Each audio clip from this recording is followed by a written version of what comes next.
चाहे वो ज्ञानवापी की हो, काशी की हो, मथुरा की हो, संभल की हो, बदायूं की हो, या दरगाह हजरत अजमेर शरीफ की हो, या इन दिनों आगरा में दरगाह हजरत सलीम चिश्ती की को भी सवालात खड़े हुए।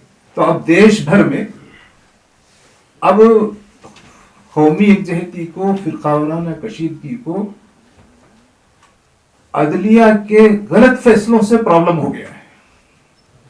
हालिया दिनों हमारे देश के चीफ जस्टिस ने इसको लागू करने के बजाय इस बात को कबूल कर लिया कि इस बात की तहकीक की में कोई खराबी नहीं है कि यह सर्वे किया जाए कि उसकी हैसियत क्या रही हो।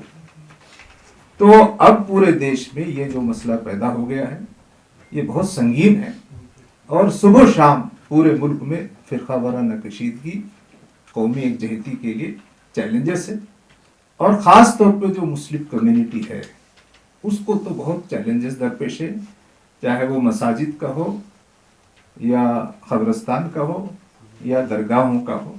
तो इसमें जो पहली बात हम इस मौके पर कहना चाहते हैं कि अदलिया भी, हुकूमत भी और अवाम भी इस बात को यकीनी बनाए कि जो एक्ट खुद पार्लियामेंट ने बनाया और मुल्क की बेहतरी के लिए बनाया उसको खुद अदलिया उसको नजरअंदाज ना करे। अदलिया के इस ढंग से, क्योंकि संभल में जो कुछ हुआ, संभल के बारे में बात आएगी, उसमें भी अदलिया का रोल, उसके फैसले पर सवाल है। तो सबसे पहली बात देश की हुकूमत को और देश की पार्लियामेंट को और एस्टैब्लिशमेंट को, खुसूसी से जुडिशरी को इस बात को यकीनी बनाना चाहिए कि जो भी आदमी worship, places of worship act के खिलाफ कोर्ट को आए उस पर पनिशमेंट हो। कोर्ट का वक्त जाया हो रहा है, हजारों केसेस हैं जिसमें कोर्ट को काम करना है लेकिन उसमें कोर्ट का वक्त जाया हो रहा है, देश की सूरत हाल खराब हो रही है। इसमें जो मीडिया भी है उससे भी दरखास्त है कि वो ऐसे केसेस को, इन हालात को वो एक रुख में बयान करता है जिससे वो जो पोलराइजेशन है, कम्युनिटीज में जो फासले हैं वो बढ़ रहे हैं। तो एक बहुत खतरनाक सूरत हाल है, इस पर फौरी काबू पाना चाहिए। इसकी पूरी जिम्मेदारी हुकूमत और अदलिया पे है। उससे हमारा मुतालिबा है कि इस पर सख्ती से अमल करें। जहां तक संभल की बात है, संभल में भी मसला तो यही है कि वहां जो सेशन जज है उन्होंने संभल की जामे मस्जिद उसके सर्वे की इजाजत दे दी। इस बात को कबूल करना सर्वे के लिए इस एक्ट के बावजूद, प्लेसेस ऑफ वर्शिप एक्ट 1991 के बावजूद, ये खुद अदलिया अपनी आला अदालतों फैसलों के खिलाफ काम कर रही है। यानी अदलिया खुद अदलिया के फैसलों के खिलाफ काम कर रही है। तो उन्होंने वो मौका फराहम कर दिया। फिर भी हम अवाम की, वहां के जो अवाम है उनकी हम सराहना करते हैं कि पहला सर्वे वो बहुत पुरसुकून हो गया। उसके बाद दूसरे सर्वे की कोई जरूरत नहीं थी, लेकिन उसके बावजूद दूसरा सर्वे कराया गया। दूसरा सर्वे भी बताया जाता है कि पुरसुकून हो गया था, लेकिन उनके साथ कुछ लोग आए जो शरपसंद थे और उन्होंने वहां मुस्लिम कम्युनिटी को अजियत पहुंचाने, तकलीफ देने, उनको जज्बाती तौर पर सताने के लिए उस ग्रुप में जो कि वो तहकीक करने आया, सर्वे करने आया, उन्होंने ऐसे नारे लगाए जिससे माहौल को भड़कने में और माहौल को खराब होने में वो एक बुनियादी सबब बना। पुलिस का काम यह था कि उन पर कंट्रोल करती।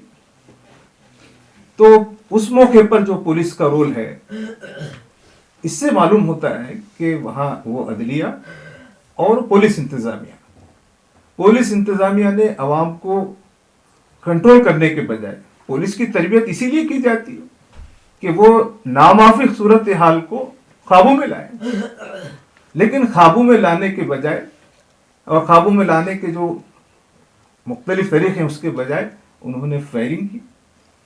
और यह बात तहकीक तलब है, इस पर तहकीक की जानी चाहिए कि वहां के बहुत से अखबारात ने लिखा है कि उस पुलिस के साथ में कौन कौन लोग थे, क्योंकि पुलिस के बारे में और एडमिनिस्ट्रेशन के बारे में बात आ रही है कि वो सरकारी जो उनके पास वेपन्स होते हैं वो तो हैं, लेकिन उन्होंने कुछ ऐसे वेपन्स भी इस्तेमाल किए जो गैर सरकारी थे। अब ये सही बात है या गलत बात है, इन सब की तहकीकात होनी चाहिए।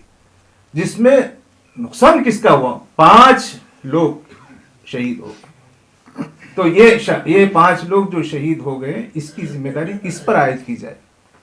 ये इसकी जिम्मेदारी अदलिया के गलत रवैये और पुलिस इंतजामिया का उस मामले को निमटने में नाकाम हो जाना है। इसी वजह से आप देखेंगे कि किसी भी बेरून आदमी को वहां दौरा करने की इजाजत नहीं है। पार्लियामेंट के मेंबर्स जाना चाहते हैं, रोक देते हैं।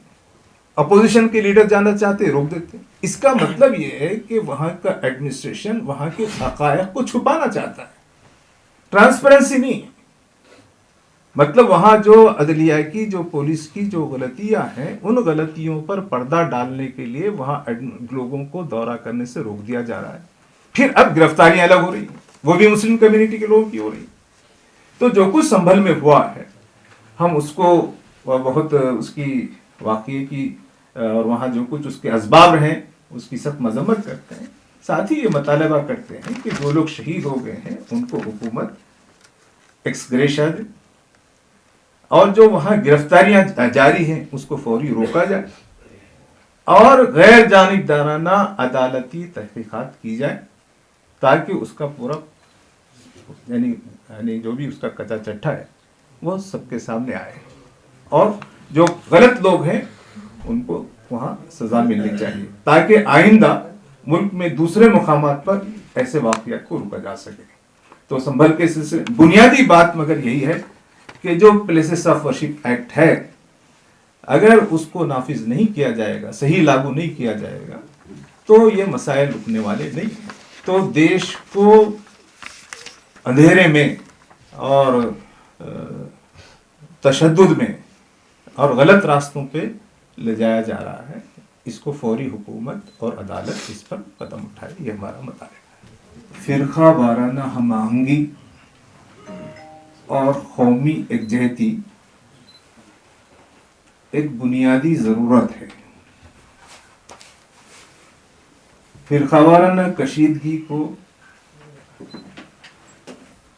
फिरका वाराना हम-आहंगी को, कौमी एकजहती को जब भी खतरात लाहक होते हैं उसका इलाज ज़रूरी है, क्योंकि ये फिरका वाराना कशीदगी और ये कौमी एकजहती के बगैर देश के शहरियों की तरक्की, खुशहाली, इंसाफ एक बहुत मुश्किल काम बन जाता है। इन कशीदगियों में एक सबब यहाँ पर जो तारीखी इमारतें और जो तारीखी तौर पर जो मज़ाहिब की इबादत गाहें हैं उस पर भी मसाइल रहे हैं।